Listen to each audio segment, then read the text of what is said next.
لسم سبب مؤمنانو په دې ګناه کې د واقع کېدلو هغه دا دی چې وسایل الاعلام دا نن سبا چې کوم وسایل دي د اعلام او دارنګه د خبرولو چې کوم وسایل دي چې خلک ورته اعلام وای دا سبب دی چې ډیر خلک په دې ګناه کې اخته کړل حتی دا ګناه خلاصه کې چې د محارم سره په دې کې اخته کړل هغه قصص او واقعات په معاشره کې تاسو ته معلوم وي چې او چا ټي وي کور ته راوړی دا چا بچی له موبایل اغسته دی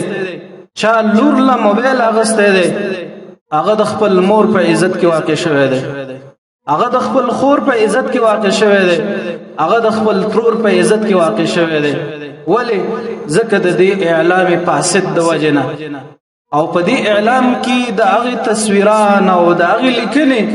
چې د فحاشۍ او د بهایي او نشر او اشاعت د پاره کېږي په هغه باندې عقل من سره پويږي چې د څومره نقصانات او ضررونه لري باید شي یو مؤمن غواړي چې خپل کور عفیف وساتي خپل لور عفیف وساتي او خپل زوی عفیف وساتي دا د کاملا د وسایل الاعلام نه کم چې د اعلام وسایل دي د خبرولو وسایل دي خپل بچي او لور جدا وساتي عقل من خلق په دې باندې پويږي او خیران خلق په دې باندې پويږي چې په دې کې څومره فسادات او نقصانات په دې موبایلو کې په دې فیسبوکونو کې په دې نور وسایلو کې د فحشا او د بيدینۍ سمت خزانه پرتی دي چې خلک هغه ته ور داخل شي نه به د کلونو د هغه نه راوتل د هغه لپاره ناممکن وي نن چې ته د خپل زوی لره موبایل والي او درنګ زکی موبایل والي هغه چې د شیشې والا دی او په ډیر اسانۍ سره دا کول شي چې د دنیا ټوله فحشي او بهایي وګوري نن چې تا کور ته ټي وي راوړه نن چې تا خپل لور ته موبایل ورکړه دا کول شي چې د ټوله دنیا فحشي او بهایي وګوري کله چې رؤیت راشي د رؤیت نه رسته د زړه محبت پیدا کیږي د محبت نه رسته په هغه عمل کې واقع کېدل پیدا کیږي څومره فحشا زناونه چې نن په معاشره کې کیږي او لیواتتونه کیږي دا د دې موبایلونو د وجه دا د دې ټي وي او د وسیر د وجه او دا د دغه کیبلونو د وجه ځکه کله چې نظر لګي په نظر کې د انسان په وجود کې کم هورمونات د خواهش چي دي هغه را پاريږي او به دغه په سرسته مزل او حرکت شروع کیږي مؤمنانو دا د فساد وسایل د خپل کور نه وباسي د خپل بچی د لاس نه والي او د هغه د عفت هم وکي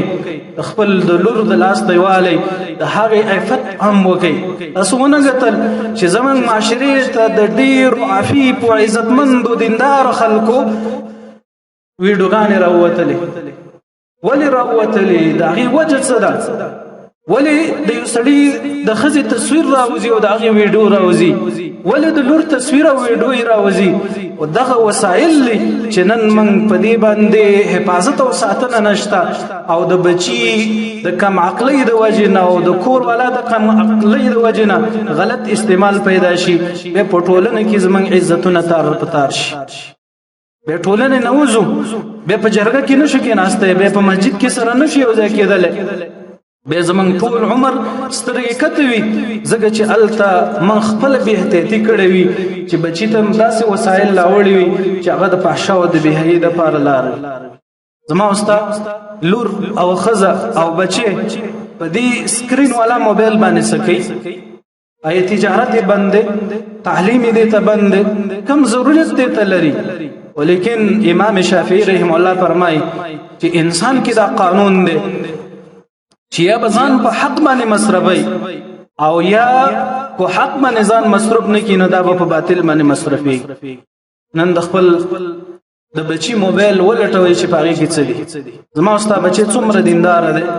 چې هغه به یو بیان واوري د قران تلاوت به واوري داغي موبایل به د ډرامو سریالونو فلمونو د فحشا تصویرانو د بهایي تصویرانو نډک او په دې کې ورف حصہ د پلار ولی ځکه پلار ولا د موبایل اغسته پلار ولا دغه وسایل او اسباب برابرۍ نن د انټرنیټ پیسې بچی ته څوک ورکي پلار ورکي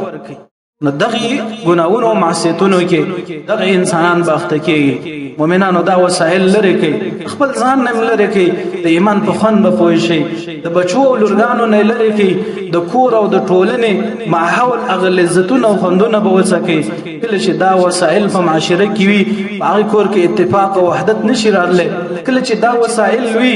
الته د الله رحمت نشي راتللی کله چې دا وسایل وي په هغه کور کې دیانت او دین نشي راتللی د هغې لور به فاحش وي د هغې زوی به فاحش وي هغه به د ډمانو د بېدینانو او د یهودو او د نصاراو په لباس او په شکل صورت باندې به جوړوي د هغې عاداتو باندې به جوړوي د هغې رویه او په خبرو باندې به جوړوي نن سبا زما استاد د معاشري لباسونه د زنانو او د لورګانو او د خویندو دا د دغې فتنې نه دي راغستل شوي ولې هغه درنې جامې عزتمندې جامې زموږ په ټولنه کې ختمې شي هغه زنانه چې ټوله به یې پټوله ټوله به په پرده کې وه نن ولې نری شال زما ستا په معاشره کې خور دی نن ولې نری لباس زما ستا په ټولنه او کور کې خور دی خو د دغې وسایلو د اعلام سبب دی چې دغه لباسونه پیدا کېږي او د دغې لباسونو نه نور معصیتونه او ګناهونه منځته راځي الله دې موږ وساتي